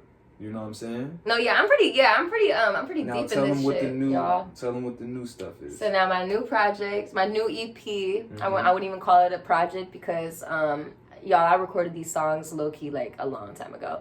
Or in the last year. In the last 3 years, I've recorded these songs. It's nothing like music is a process. Music is a process. Of course, and I love being able to like find perfect pockets to release stuff of mine, because everything I make is important to me. Obviously, everything I make is an extension of me. I don't be wasting time. You know what I mean? So yeah, this is just a perfect opportunity to drop these records in particular. So like I said, 2 songs I've already released. For You, which was the freestyle on SoundCloud, and Feel, which as I said before, that's when I had the hair chop and I did that video and I dropped in 2018. I have a new remastered version that's going to be on this project. And then 3 new songs that I produced with Soul. Shout out to my protege. Soul made a banger. Damn, who else? My bro Bu Sam on SoundCloud that sent me this beat for this beautiful song called More Life that I can't wait for y'all to hear. Right up. And damn, what was the other song? Oh, and then Give Me. Shout out to Billy, who I met on YouTube. And I recorded that song a long time ago as well, 2018. And not to interrupt you, so the way your music process works, sometimes you just find different artists to work with. All the time. See? Oh yeah, there's no process for me, y'all. There is nothing, like, music is just, like, people like to overthink, like, oh, I gotta motherfucking go to the studio and get 4 hours block and work with one producer and just work, and we got an EP. Like, that's not how life works. You use your process, like, adventurously. It's an adventure. My life, I didn't go to college, y'all. So, like, the last 4 years of my life, like, this is low-key my senior year, I feel like. You know what I mean? In my life, at my point. That's real. You know, this is, like, my senior year, and, like... But you know how to, like, get all of that creation and from different people. Yeah. And put it together the correct way. Yeah. And make it make sense. Yeah. So, like, you know, with I Don't Want to Be Here, it was a compilation of songs that I had created in the past 3 years, plus, like, some extra songs that I have written, but it was never recorded. And I have this, I want to show them my home studio. We actually in her studio. We in my studio right now. Shout out to Band Records. Band Records, shout out Band This is the official office. Word up. See, she got the lucky. I got the lucky. Yeah, shout out to Bree Mosley for painting this lovely portrait of Lucky. And I think it's amazing. Shout out to Angel. Y'all can't see. I'm just going to pick it up. Okay? Shout out to Angel for this beautiful piece of work that she named after myself. My first name, Rashmi. I'll pick it up. No, it's okay. It's okay. This is the home studio setup that I recorded most of I Don't Want to Be Here with. So I used these speakers. I didn't have the same mic. I don't want to talk about that, y'all. And I had a Apollo interface, and which I was able to get from, thank you. Which I was able to get from the Motown Accelerator budget money. Shout out to them once again for the opportunity and the graciousness. Start signing up for grants, man. Yeah, dude, that's the bag. Actually, that is a bag for artists, for real. If you're really serious about, explain that. Tell them about grants. Yeah. So like for the Motown Accelerator in particular, my manager actually found it for me because it's a Detroit-based artist grant, but fortunately they allowed people in Washtenaw County to apply as well, which is where I live in Ann Arbor. So I was able to apply, and it was their first reiteration, or it's their first time doing something like this in the city, and I was fortunate to be picked as one of the ones. It's honestly, every process is going to be different for everybody. For me, I went through 3 rounds, like 3 different selection rounds, like where they kind of weed out, you know, so it was like I was like part of the top 50, and I was top 25, and then I was top 10, and then they narrowed it to top 4. Jesus. You would go for that, man. I don't know. Yeah, I don't know. But yeah, you know, so it's, you know, just put yourself out there, you know, and if you're a real artist, they gonna see that, they gonna want to support, they gonna feel that energy. That's all I could really say. And it's just, don't be discouraged if you get declined. Like, just keep trying. It doesn't knock you. It's not going to knock you as a person. Like, it's just somebody that doesn't get it. You know what I mean? And if you get it, then it's like, you going to make sure that, like, you put in the time and, you know, and energy into making sure that you're being got. And you know what I mean? What you're saying is, if you know who you are as an artist, same as you know you are as a person, you're gonna be unapologetically that. Cause I wasn't even, in all honesty, I wasn't even expecting to get the grant. Right. You know, when Terry told me about it, I was like, dude, first of all, I was very young. I mean, 19, 20. I was young, so I was like, I was in this fuck labels mentality, fuck handouts, that was like a year ago, right? Or 2 years ago? 2 years ago. Okay. 2 or 3 years, no, a year or two ago. Okay. Yeah. So, like, I was very, like, fuck labels, fuck handouts. Like, I'm underground as fuck. I'm gonna do this shit myself. I was working 2 jobs, y'all.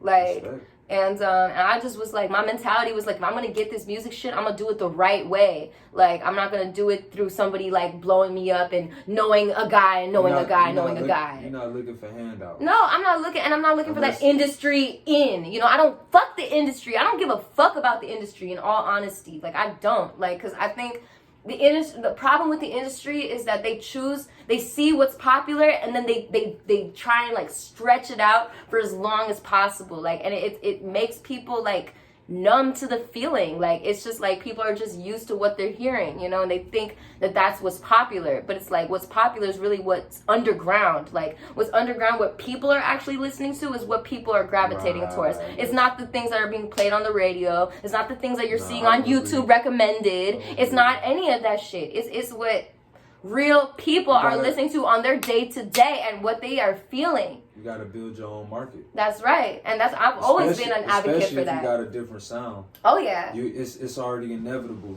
It's not fuck sound. I gotta, it's different look, different approach, like different everything, and it's like, that's what inspired. Exactly, that's what inspired me to create band. Because I want to give back to the artists. Like, band in German means street, so really it's street records. Like, this is music for the streets. Like, this is like, if you go to the burbs, you might hear it. If you go to the hood, you might hear it. It don't matter. Like, it's the same feeling that everybody feels, like, on the inside. Fuck all the bullshit. Everybody feels the same shit, no matter where you're at. We come from 2 different worlds, but we still have the same values. We still see the world in a particular way.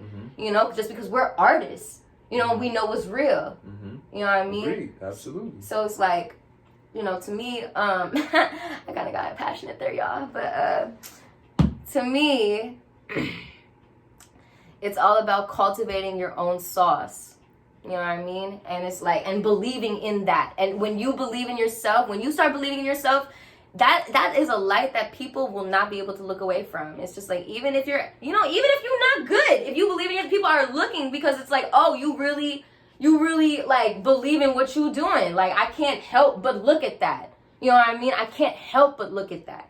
And so it's just like, you have to, you gotta have the confidence in yourself. That's really it. Like, and then, grants, it's just about putting yourself out there. If you have the material, if you have the work, showman to do that, you have actual plans to, for what you want to create, like, they want to know all of that. They want to know all that because they want to know what's worth putting money towards.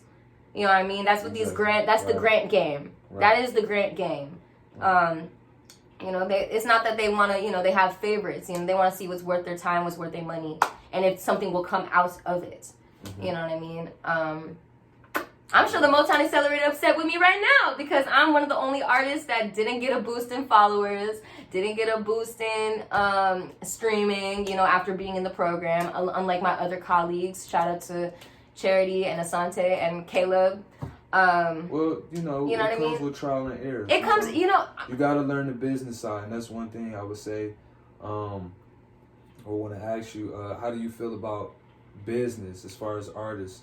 Because a lot of artists, to me, in my opinion, I feel like they don't know the business side of things. You gotta learn. And they get caught up in the artist, just being an artist, and they gotta understand that you really do need to understand your marketing, your promotion schemes, all that, and your image and your everything. You need to understand that it's more than just making music. So, what would be your advice to artists out there as far as being learning business? If you're an artist, you are by default also a business person. Agreed. Period. You can't just be an artist. I'm sorry, not in this day and age. You cannot. Like, you have to know people. You have to know your value. Number one, I would even say, like, first is knowing your value, knowing what you have to offer, because business is really an exchange of goods and services.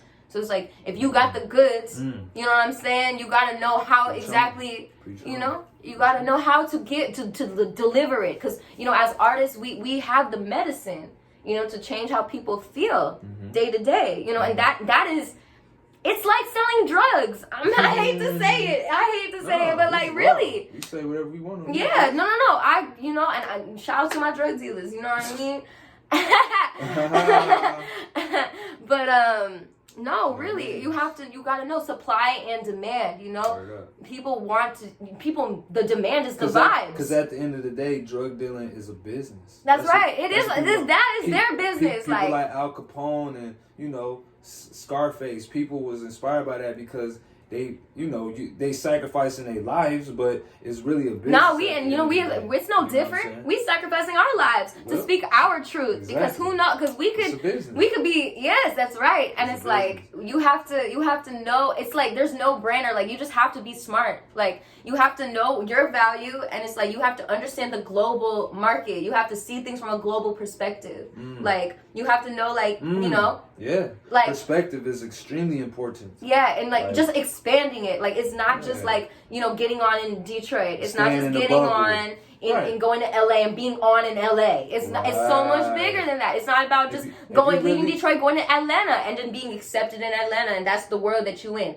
No. Like when you're an artist, your responsibility is bigger than just being popular. Okay? Your message, it's your message. Your goal is to get your message heard by everybody. That is the goal of being an artist. So as a business person, if you have the shit, your primary focus should be on what is the best way for me to represent myself, you know, and what's going to make people want to take interest in me and to want to invest in me, whether it's time, money, you know, anything. Like, no, for real. And really time and money. Those are the most important. No, that's real. You know, because people are gonna take the time to listen to you, and people are gonna spend the money to support you. Right. Like, because money is just an exchange of energy as well. Right. You know what I mean? So it's just, you know. And going off what you saying, to me, what I think business is, I would say, to me, it's investing in yourself and not giving other companies the power and the leverage. Right. Over you. Right. So that what that means, what she just said, don't be wearing fucking Supreme, Antisocial, Bape, any other popular clothing line that's already established and completely successful. If you got a friend that you know that's down in his basement or at the crib creating some printed shirts, that's what you should be putting on. Exactly. So you need to be really investing into yourself, because you might have your own perspective of how you want to look. And I feel like with that mentality, it's taking it back to the 90s, you know what I'm saying? Where you saw people like Salt and Pepper. Like, I was literally just on my phone, you know, earlier looking at Salt and Pepper, you know what I'm saying? And they had their own swag, you know what I'm saying? And I can keep going on, you know, Slick Rick the Ruler, you know what I'm saying? Like, just so many people who had that certain, you know, significant image. And Aaliyah, you know what I'm saying?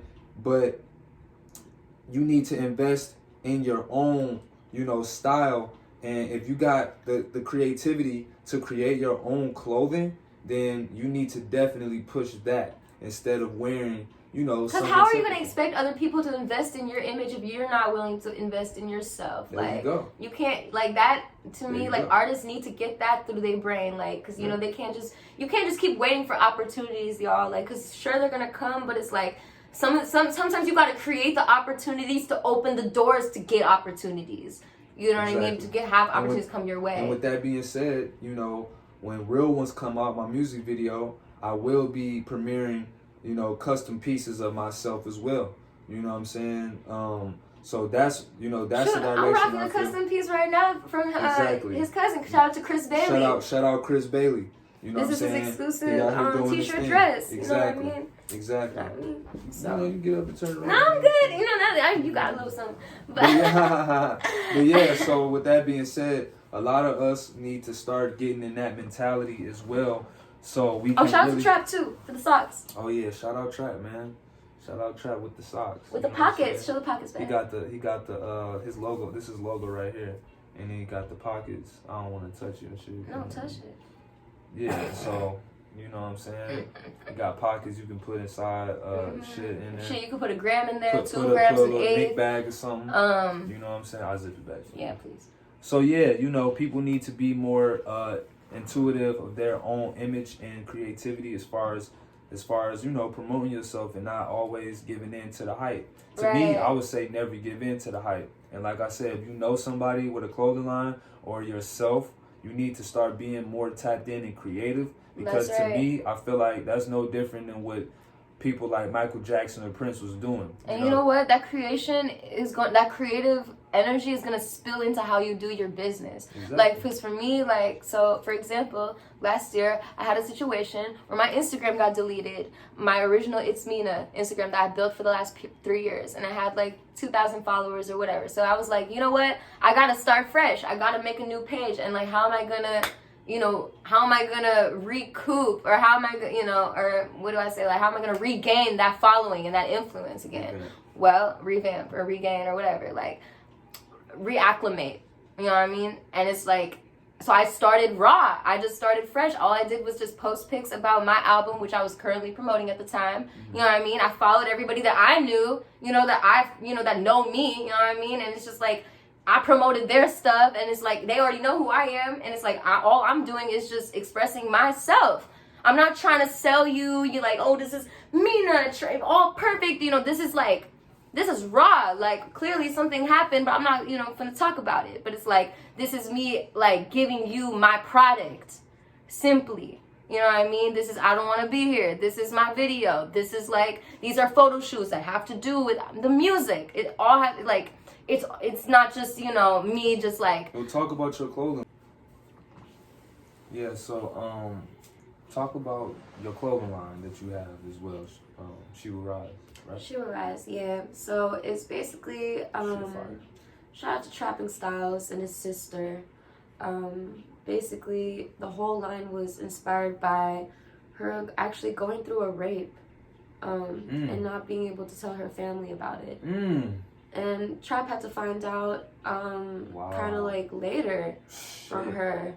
Yeah, and she was also going through like, a bunch of other mental traumas and stuff that she felt like she couldn't confide into her family, for any type of solace. She was kind of going through it on her own, and a lot of women have to go through that. A lot of women go through trauma and stuff every day, and have to deal with it without a proper outlet, because I feel like people don't really take them seriously. Sorry guys, I'm getting emotional. People don't really take them seriously when they do speak out about what they're really hurting about. So Trap asked me to kind of it sort of started off being that I would be kind of like the spokesperson for the line. But as I was learning more about what the project was about and what the line represents, I just had to be more hands-on with it, with the design aspect and just the mission of the company, which is to provide women with comfort items that make them feel empowered. And you have some of those in Shady Bitch, right? Yeah. So my girl Drizzy actually wore some of the pants that we're about to be releasing, hopefully later this year. Yeah. You need to make some for dudes. Yeah. Now we working on it. Yeah. These pants are bell bottoms though. For women, we're gonna make a He Will Rise line for sure. Yeah, that's definitely an idea down the line. I like that. Yeah, hopefully for the winter time, we'll get something together. But like, Word up. Yeah, the whole thing is women comfort items, women comfort wear. A woman shouldn't have to compromise being stylish and sexy, but cozy, Right. And, that's generally what women are. I feel like going back to what I was talking about with our debate, I feel like that may be a good influence, for chicks where it's like, okay, I don't have to be define sexy as like wearing lingerie or, or anything like that. Yeah, I sexy could is defined by the woman. Sexy is defined by the woman, so you would have clothes that'll make them feel that way, where they actually comfortable. You know what I'm saying? Just all different perspectives, of sexiness. You know what I'm saying? Right. But yeah, definitely invest in yourself and your own shit, because at the end of the day, it's a business. You know what I'm saying? And with that being said, that's how this world works. So as an artist, you should always be in that mentality. There should never be a moment where, you supporting another company unless they paying you. That's right. You know what I'm saying? So. That's right. Yeah. That's right. Yeah, we're excited to expand. And I know Trap also has his own line, I wear my heart on my sleeves. Mm-hmm. Which also goes into just like, I feel like people need to know that we all feel pain in a multitude of ways. And, I feel like our society tells us to mask it. Mm-hmm. And to not show it, and to numb. And then on top of that, it promotes the idea of numbing it, through drugs and work, mindless work, and this fake idea of just always remaining positive through every situation. Well, guess what, motherfucker? Right. Exactly. Not every situation is motherfucking positive. Right. You know what I mean? So it's like, yeah. And people just need to get more real with that. You know what I mean? And I feel like we can be more honest as a society if we just acknowledge that in one another. Absolutely. Instead of, demonizing people for, or even, putting people down for just, talking about how they feel. Yeah, I kind of feel like this is an on-spot idea, but I feel like we should get Trap in to talk that talk. No, of course. That could be, maybe we could put him on the second episode. He counts as an artist. We can do, and we can all actually do that, like a trio version about fashion more.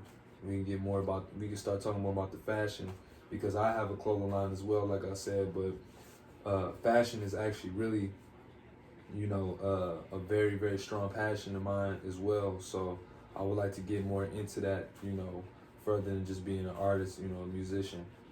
We can definitely start discussing more of that and, the future of fashion, Of course. Yeah, we should definitely do that. So we probably gonna have Trap do one of these with us eventually. Yeah. That's true. Yeah, shout out to Trap. Shout out Trap. And shout out Elisa, who's another amazing fashion designer. Shout out Elisa. Based out of this area, Ypsi Ann Arbor in particular. Yes, she has her line called Max Marie Designs, where she will create a custom alteration for whatever fit you see in your head that you see yourself rocking. Absolutely. She will bring that shit to life. Absolutely. Yeah, with her own hands. Yep. She actually was featured in 2 of my music videos, her fits. I'm wearing her tube top in Ready or Not, and I wear a kind of like a mermaid fit in Real Genies. And a white gown and corset that she also made. I've been repping her stuff. That outfit is very sexy. I like it. Yeah. Absolutely. It's very, she's very dope. She's very, and I've worked with her for a long time. I met her in 2018, actually, at a show out here in Ypsi. And she was like just selling her stuff. And maybe we can get all of them. And we can have them 2 do one. Yeah, that'd be awesome. That's smart. Yeah. That is smart. Make our little appearance or something whatnot. But I like to see them probably discuss fashion and get their perspectives. Fashion and art, yeah. Well, is there anything else that you feel like we should talk about? Because I kind of feel like we expressed ourselves for the first, episode or whatnot. Is there anything else you want to tell the viewers? Just keep doing you. Keep creating. And don't give up, because if you do, that's just an excuse. And I just don't know what to tell you for that. Well, with that being said, we're going to end it. And I hope that you guys learned, more about us as 2 artists. And we're going to continue this, man. Yeah. In Michigan, shout out Detroit, shout out Ann Arbor, and any shout other city. Ypsi. Yeah, shout out Ypsi and any other city. You know, hope y'all enjoyed yourselves. Salute, Kevin Bailey. MYNA. That's it. That's it. I'm gonna end it right here.